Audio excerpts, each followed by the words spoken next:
Rob Lawler with Lawler Artistry, and today we're going to continue with the Casey Customs Demon Blade build from the TV show Supernatural. Um, Yesterday we left off with the billet, and today we're going to get her to knife shape.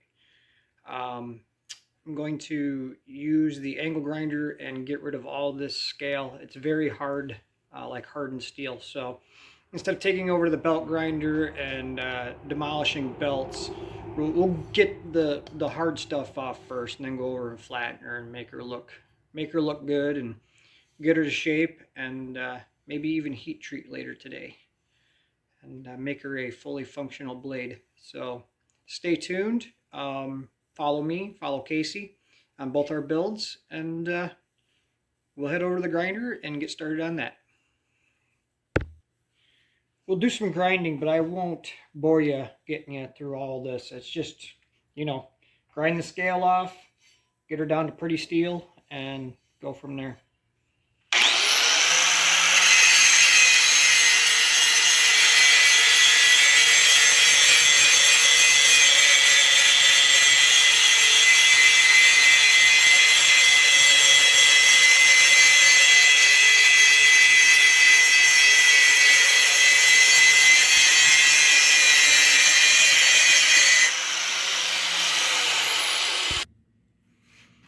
So before we get started on grinding on the belt grinder, yesterday I had mentioned blacksmith, you need a tool to make a tool. Well, as a bladesmith, you really want a 2x72 belt grinder.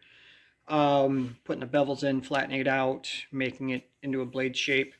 And you can go buy one. Broadback has great 2x72 belt grinders. But on a budget, as you're starting out and everything else, you can build it. I built mine using a treadmill motor. The treadmill parts for the speed control, it's got to be, at least a 2 horsepower motor. And that's what comes on those treadmills. The controller boards, stuff like that, is all right in the treadmill. So you can build a lot of this just using the treadmill. A lot of the wheels and stuff like that I've made using the treadmill. Some other parts and pieces that came from it, but I'll give you a quick little glance of what mine looks like, and maybe, if you have any questions, or you want to know about the build or whatever, I can answer them. So I'm going to bring you down here so we take a look. Now, the 2x72, it's pretty adjustable. It's tube steel, platen is cut out. It's got a steel face platen. The belts you can buy right on Amazon. I like all different grits. This is a 32 grit, and I go all the way up to about 400 grit. But you can see there's a treadmill motor. The variable speed's over on this side, just housed in a Penna drive container. It's very versatile. I've made it so you can quick take off the belts, put a new belt on it. This came off a car at a junkyard. It's very, very usable piece. And as a knife smith, you're going to be using this a lot. This will definitely be where you spend most of your time. Getting a billet isn't that hard, but making it look like a knife and sharpening and all that stuff is done right here at the belt grinder. 90% of the time is where you're going to spend it, right here. Now, up on the controller up here, where you can, take off the belt and put on a new belt, I've made this so you can adjust your belt. You can move it back and forth on the platen, but it's very fine-tuned adjustable. I've done it toe in, toe out up here, and caster and camber here. So it's just like a car. You can dial it right in, nice and smooth, so that your belt runs really true and everything else. Okay, so enough on that. Let's get back to making this belt grinder. I just thought I'd show you, because people have questions they want to know. So, all right, back to the build.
I can run this much faster, but, you know, I don't want to be too loud for you guys.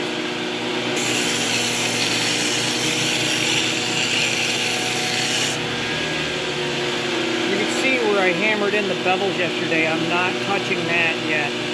That'll be at a different angle on the belt grinder like this. You can see right there the transition between the two of them. So, alright, I'm going to go back. I'm going to finish cleaning this up, get her back down to bright steel, and then we'll be back. Okay, we're back, and you can see, you know, it's all cleaned up. Not 100% yet, but I want to be able to get the knife pattern laid out on it, get the knife pattern cut out, because why grind all this extra steel when all you need to do is grind the knife? So, but we got her cleaned up so I can get marks laid out on it, and then get her cut out and go from there. If you've been watching from the beginning, the very first episode of this build, I did a pattern on paper, so I know what I'm looking for, measurements, stuff like that. So that's why it's always good to do a pattern. You can go back and use the pattern as your knife guide.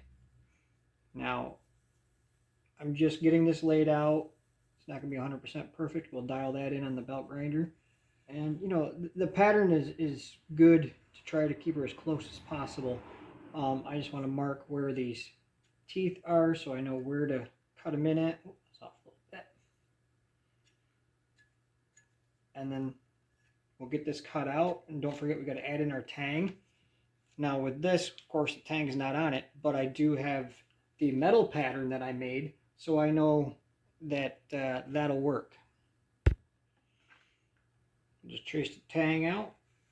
It's gonna be a little bit bigger than what this is, but if we cut the line, the marker, it'll be pretty darn close with the angle grinder, because, you know, the angle grinder discs are a little bit thicker. So that's our pattern. We'll get her cut out, and then we'll make this thing look like the Demon Blade. Now, so I'll get it cut out and come back. There ain't no sense you guys watching me cut metal. You know how to do it. So, all right, we'll be right back. Okay, as you can see, we got our shape cut out for the Demon Blade. Now we're going to go back to the grinder, clean up the rest of it, do up the edges, start putting in our bevels. I gotta put in the bevel up front, make this more skinny up here. It's like more down to a fine point. I like the shape. It's gonna come out real nice. I mean, feels good already in the hand. Of course, we'll have to make the guard and all that. But first, let's get her cleaned up around the edges, get our bevels all the way roughed in. We say roughed in because I like to keep the edge no thicker than a dime when I'm heat treating. Keeps down on warps and any kind of breakage that may happen, because I mean, we've created stress points in this area right here where the teeth are. So there's stress points in there, and it could break in the heat treat there. So before we do any, you know, before we do the actual quench, we'll go and do a couple thermal cycles to relax the steel before we continue and do the actual quench. All right, back to the grinder.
Gotta keep her cold, the metal gets warm in your hands.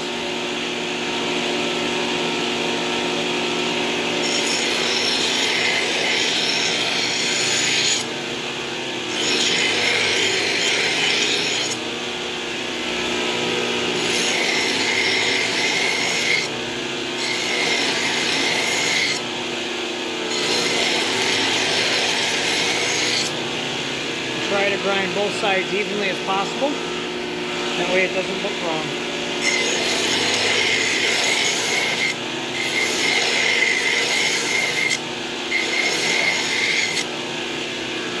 And if you look at a knife, they taper from the spine to the tip. So we got to add in that taper as we grind.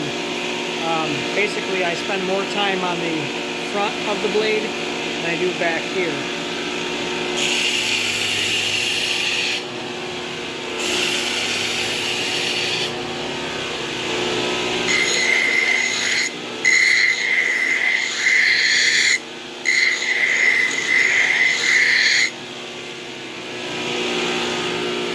Keeping her cool, keeping her moving.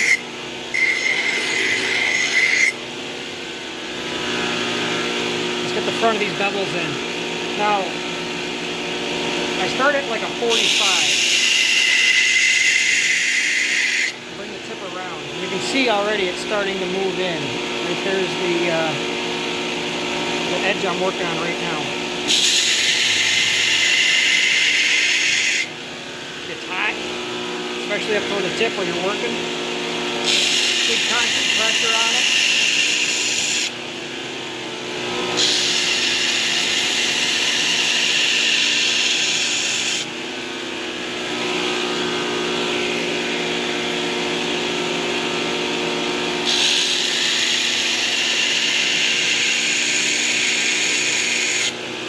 You want to try to grind evenly because in the quench it will make your blade warp if your grind's uneven. Do the other side.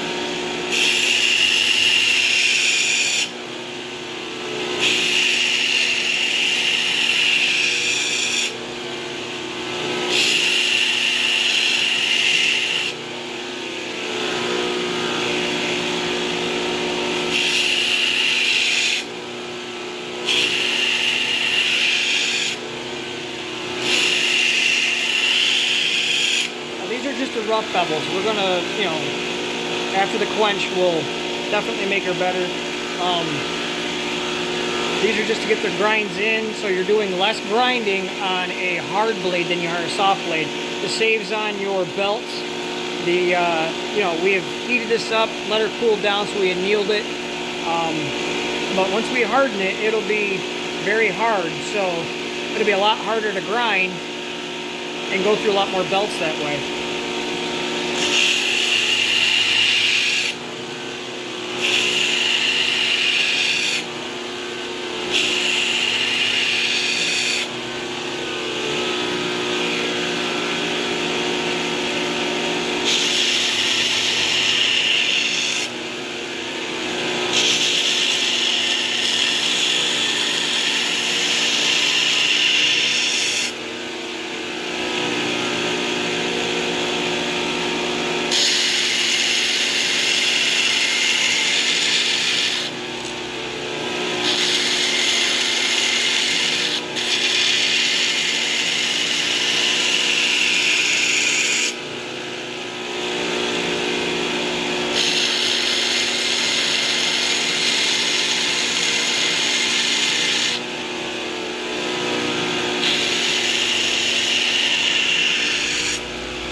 With these saw teeth, you gotta kind of work them by themselves because it's really hard to transition from the blade to the saw teeth. But you gotta get those beveled in too, so it's a functioning knife.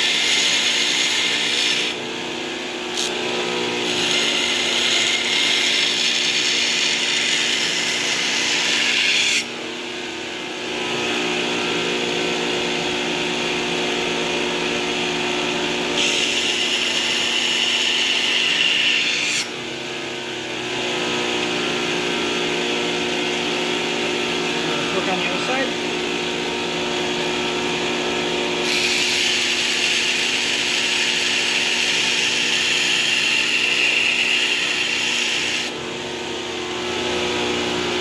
bevels are coming up. We want to bring them right up past the saw teeth marks. We'll bring it up even more.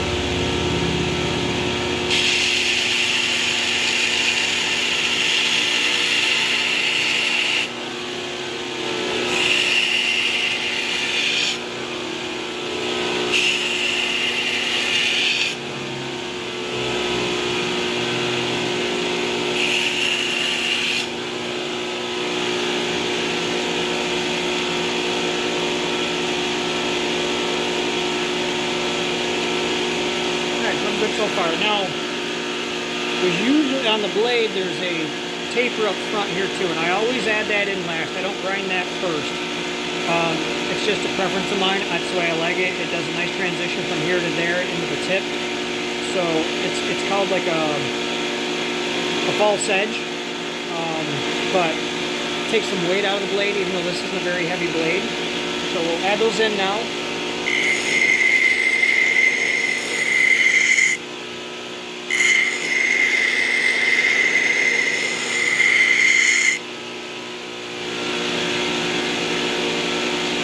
Again, you got to try to keep them even on both sides so it looks correct.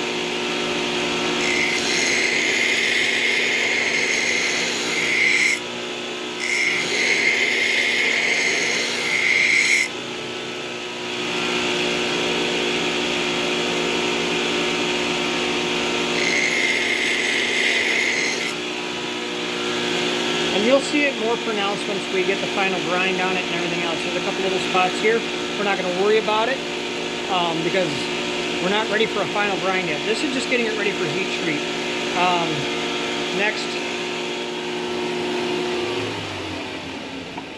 Next we'll get these shoulders. These are called shoulders. We'll get those flattened out so that when we mate the guard up to it, everything sits nice and flat. And I made a special jig for that, and I'll show you that in just a second. Okay, this is the jig that I made. It's just a couple pieces of aluminum, and you can see, it just clamps in, a couple nuts, bolts, and it clamps the blade, and it gives you two parallel surfaces. And if you look very closely, you can see that they're both a little high. So all I do then is just take it to the vise and clamp it in and hand file those down. It doesn't take long. But then you get a nice, perfect parallel surface for your guard to mate up to. All right, we'll put that in the vise and flatten it out. These are all steps that I take before I harden the blade. Just because it's a lot easier to do it now than when you've got a really, really hard blade and you can't seem to cut because your files just skate across it.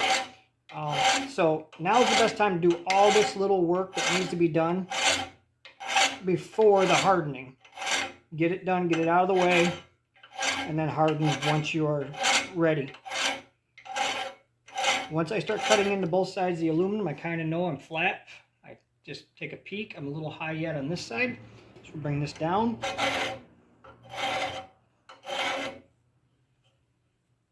Look again. A little more, not much. A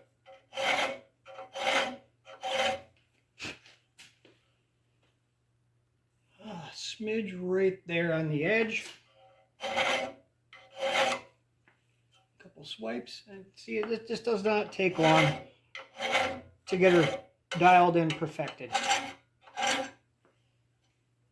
And then you should have yourself a couple nice flat surfaces to mount your guard against. And there we go. Everything is all lined up. You can see everything is nice and straight. Teeth are in, the saw teeth. They're not 100% perfect. But if you look at the TV shows, they're not either. It was made as a prop. So I'm trying to follow it as best as I can from pictures and the TV show itself.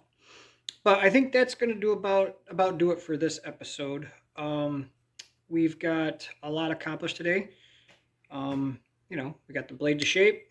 We've got the saw teeth in there. We've got bevels ground in, straight, ready for heat treat.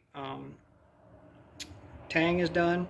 Now, on the next episode, we will probably make the guard and do the heat treat on this, where we quench it in oil and harden it, and make it a blade, because right now it's just a piece of steel.